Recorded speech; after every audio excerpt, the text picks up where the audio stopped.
The first time Ethan offered to help, the old man told him to mind his own business. He said it without heat, the way a man says a thing he has said many times, to many people, and has stopped feeling the need to soften. He was carrying 4 bags of groceries from his truck to his front door, moving slowly on a right leg that didn't bend the way it used to.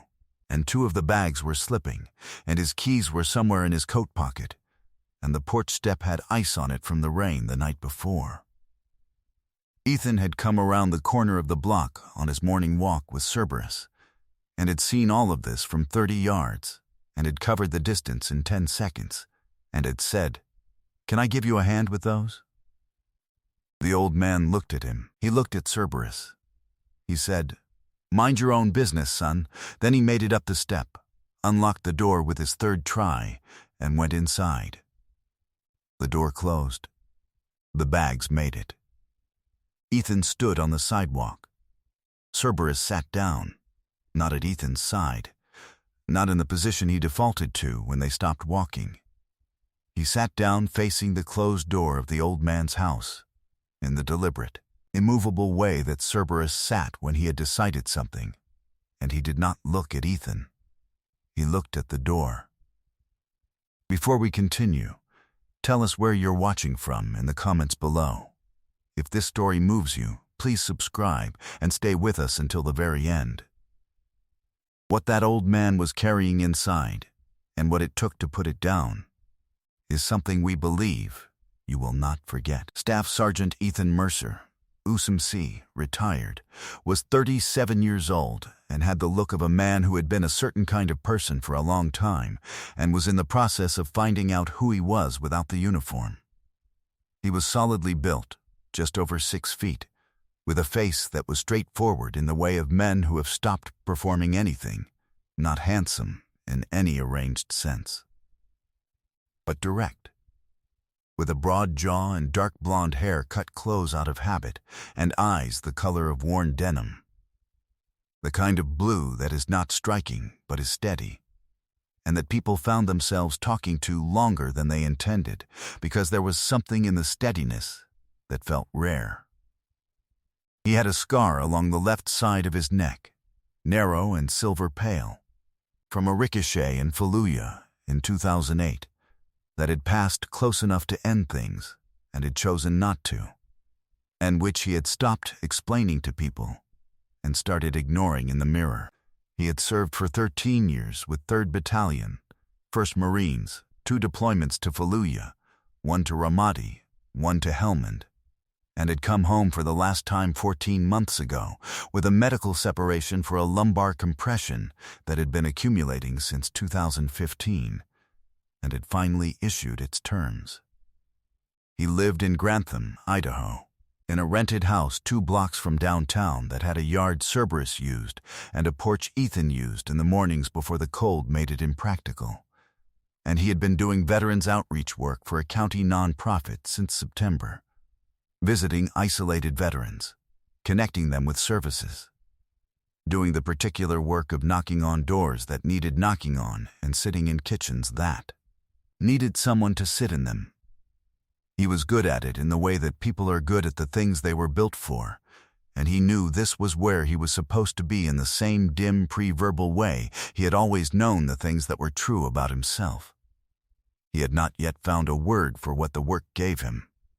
He was still working out the vocabulary. Cerberus was an 8-year-old German Shepherd, 93 pounds, with a coat so densely black along the back and shoulders that it absorbed winter light rather than reflecting it, softening through a deep mahogany along his flanks and legs and into a wash of pale tan across his chest and the insides of his ears. He had a scar that ran along his right shoulder from a knife wound sustained during a building clearance in Ramadi in 2016. A clean, healed line 4 inches long that had taken 11 stitches and had never given the dog any trouble since, which Ethan had come to think of as a reliable statement about Cerberus's character. He had a healed fracture in his left rear leg from a vehicle impact in Helmand, managed and fully functional, and it gave him a gait that was entirely his own, slightly rolling, deeply unhurried, covering ground with the patient authority of a creature that had long since stopped being in a hurry to get anywhere, and had found that this made it considerably easier to notice things worth noticing. His eyes were a deep, clear amber, and they moved the way serious eyes move, not anxiously, not sharply, but with the slow, continuous attention of a system conducting a permanent assessment of the world it was living in. He had been Ethan's for 2 years. In 2 years, he had been wrong about a person exactly once, a postal worker in Boise who had startled them both, and he had never been wrong about a situation. The old man's name was Gus Haller. Ethan learned this later, the ordinary way, from the neighbor across the street, a woman named Bev, who kept tabs on the block with the cheerful persistence of someone who understood that knowing your neighbors was not nosiness, but infrastructure. Gus Haller was 81 years old, a Korean War veteran, Army, 7th Infantry Division, the Punch Bowl, who had lived in the house on Aldersgate Street for 47 years and had been living in it alone for 3 since his wife Marta had passed. He had a son in California and a daughter in Toronto, both of whom called on their respective schedules, and both of whom had suggested, on their respective schedules, that Gus consider a care facility or at minimum an apartment closer to one of them, and both of whom had received versions of the same answer. He was fine, the house was fine, the leg was fine. Everything was fine. Thank you for calling. Goodbye. Bev said this with the fond, exhausted expression of a woman who had delivered groceries to Gus's porch 3 times last winter and had been thanked for her trouble in a way that strongly implied she should not repeat it. He doesn't take help, Bev said. I noticed, Ethan said. He was a sergeant in Korea, Bev said. He'll tell you that if you get far enough. He won't tell you much else. Ethan came back the following Tuesday. Not with a reason, not with a service referral, not with anything that required Gus to accept or reject assistance. He came with Cerberus, and he walked past the house, and then he slowed and stopped in front of it. And he stood there in the November cold and looked at the porch and the cracked railing and the downspout that had pulled away from the fascia and was hanging at an angle that would cause ice problems by February if left alone. Gus opened the door before Ethan knocked. He stood in the doorway in work pants and a flannel shirt, the way a man stands when he has been watching from inside and has decided to address the situation directly. You're the man from Tuesday, Gus said. Yes, sir, with the dog. Yes, sir. Gus looked at Cerberus, who was sitting at Ethan's left side in the position he held when they were stopped, and there was no particular directive, calm, ears forward, doing his ambient read of the world in front of him. He looked at Gus with the quiet, undemanding attention that Cerberus brought to everyone he met before he had made a decision about them. What do you want? Gus said. I noticed your downspout, Ethan said. I do repair work. It'll pull the fascia off the corner before March if the ice loads it. A pause. The way Gus paused told Ethan things. It was not the pause of offense. It was the pause of a man conducting an internal argument he had been having for some time and had not yet resolved. I can fix it myself, Gus said. Yes, sir, Ethan said. I'm sure you can.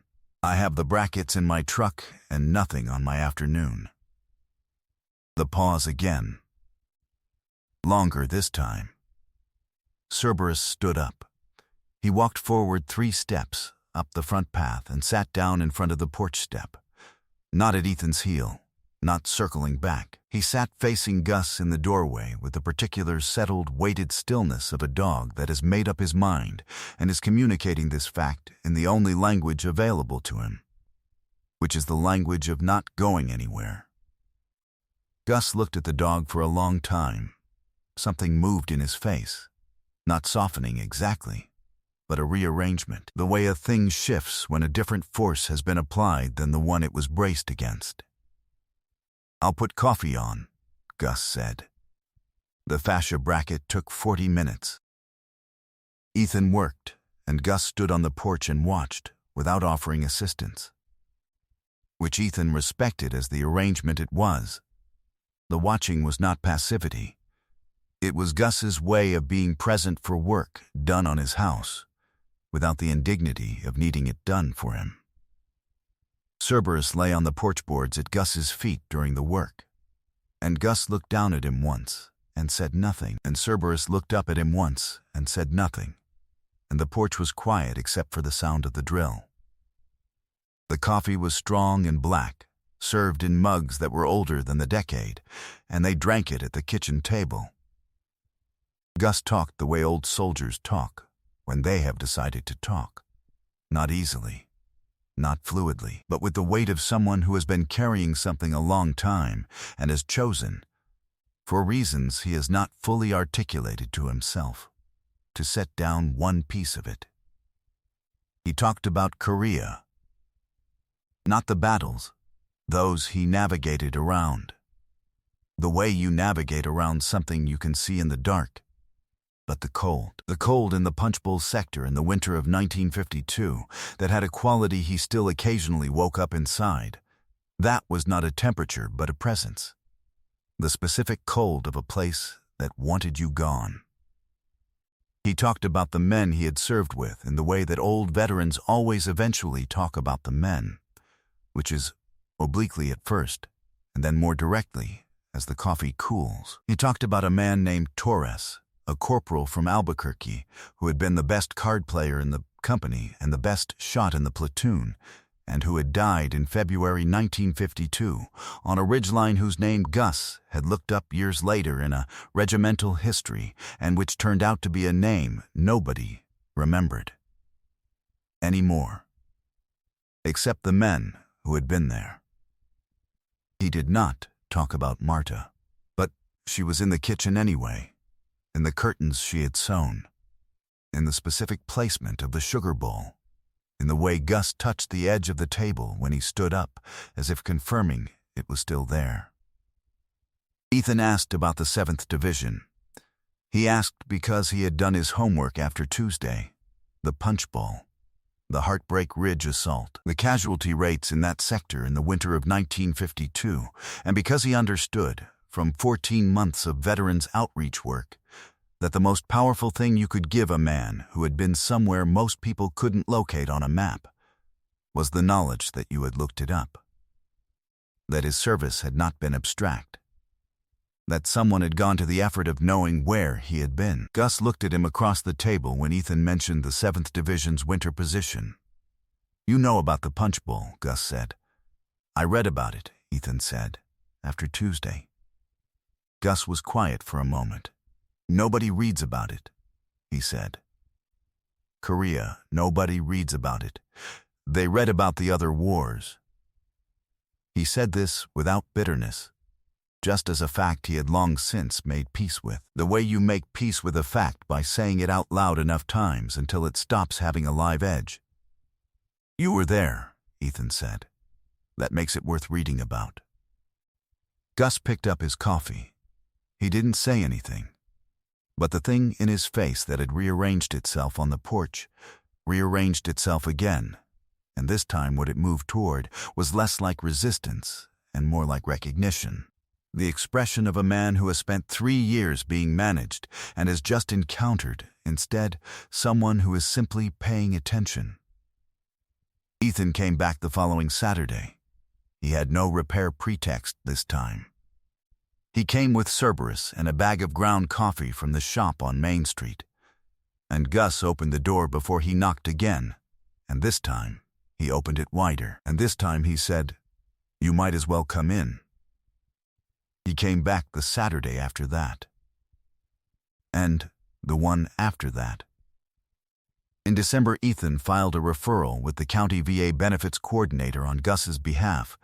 Gus qualified for a home health aide 3 days a week under his service-related benefits, a fact Gus had never been told and the VA had never communicated. The coordinator, a woman named Sheila who had the patient efficiency of someone who had been cutting through administrative tangles for 20 years, had the benefit confirmed and the aid scheduled in 2 weeks.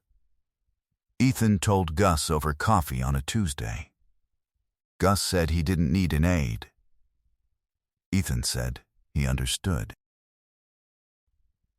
He said the aide was named Dolores. She was from Grantham. She had a son who had done 2 years in the army, and she brought tamales on alternating Fridays, which was information Ethan had obtained from Sheila for strategic deployment at exactly this moment. Gus said nothing for a long moment. Tamales, he said. From scratch, Ethan said. Gus picked up his coffee. Fine, he said, in the tone of a man making a significant concession he intends to present as trivial. Cerberus, who had been lying at Gus's feet in the position he had adopted by the second visit and had not vacated since, lifted his head and looked at Gus, and then rested it back on his paws with the air of a conclusion reached and confirmed. Dolores came the following Thursday, and she and Gus had a discussion about tamale preparation technique inside the first 20 minutes that Ethan, arriving for his Saturday visit, heard summarized by Gus as she does them wrong, but she's learning. Dolores, for her part, described Gus as the most stubborn man I've met since my father, which is saying something, with the expression of a woman who had meant this as a compliment and was confident it would be received correctly. It was. By February, Ethan's Saturday visits had become part of the structure of Gus's week in the way that things become structural, not by decision, but by accumulation, one Saturday after another, until the week felt incomplete without them. Gus had begun, incrementally and without announcement, to talk about things other than Korea. He talked about Marta, slowly at first, in references rather than memories, and then in memories. He talked about the son in California and the daughter in Toronto with a specific mixture of pride and exasperation that was its own form of love, and he allowed Ethan to suggest, once, that a phone call to the daughter might be worth making. And he made the call the following evening and mentioned it to Ethan with the careful casualness of a man reporting a minor event that had affected him more than he intended to show. In March, Gus asked Ethan, in the particular oblique way that Gus asked things, which was to approach the question from 2 directions at once and let the middle speak for itself, whether Cerberus had always known what he was doing on the path that first day. Ethan thought about it honestly. He knew something I hadn't figured out yet, Ethan said. He usually does. Gus looked at Cerberus, who was lying in his customary position at Gus's feet and tracking this exchange with his customary amber-eyed attention. Taurus had a dog in Korea, Gus said. A stray the platoon adopted. Mutt, mostly something shepherd. That dog would wake him up 20 minutes before any incoming. He paused. Nobody could explain it. He looked at Cerberus for a long moment. I don't think it needs explaining, he said. The daughter came from Toronto in April. Her name was Elsa, and she was 54 years old, and she had her father's jaw and her mother's eyes, and she stood in the doorway of the kitchen on her first evening in Grantham and looked at the kitchen, at the curtains, at the sugar bowl, at the way her father sat in the particular chair that had been his chair for 47 years, and she held herself together with the precise effort of a woman who is doing something difficult in a specific place for the first time and intends to do it with dignity. She shook Ethan's hand. She looked at Cerberus, who was in his position at Gus's feet, and she looked at her father. And she said, "He looks comfortable. He lives here," Gus said. He said it the way a man states a fact, not with tenderness, not with performance, just with the clarity of someone who has accepted a true thing and sees no reason to dress it up. Cerberus did not look up. He was already asleep. Sometimes the door that needs opening isn't a door we can open from the outside. Sometimes the only key that fits is a dog who sits down in a path and refuses to move, who communicates in the only language that doesn't require trust to be extended before it can be received. Gus Haller spent 3 years defending the walls he had built around his grief and his pride and his stubborn private dignity. And no person, and no service referral, and no well-meaning knock had gotten through. But a 93-pound German shepherd sat on his front path and looked at him. And something in the looking was different from being helped. It was being seen. We are not built to carry everything alone.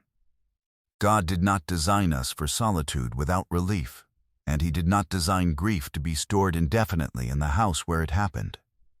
He designed it to be shared, in kitchens over coffee, across a table with someone who looked up the punch bowl on a Tuesday night, because a man who had been there deserved to have someone know where he had been. There is an old man on your street. He is fine, he will tell you. He has always been fine.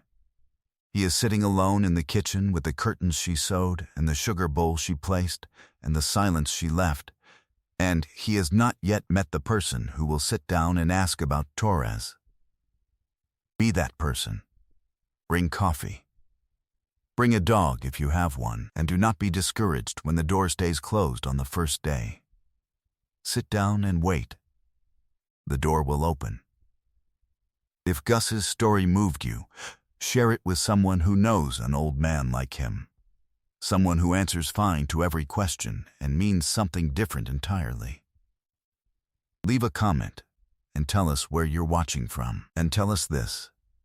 Is there someone in your life whose walls came down slowly, one Saturday at a time? We want to hear it. Your story may be the thing that sends someone to knock on a door that has been closed too long. If you believe in stories of service, patience, and the love that refuses to give up on the people who refuse to ask for it, please subscribe to this channel so you never miss the next one. May God bless you, protect your family, and give you the patience of a dog who sits in a path and simply waits. Because some of the most important work we ever do is the work of waiting for someone to let us in.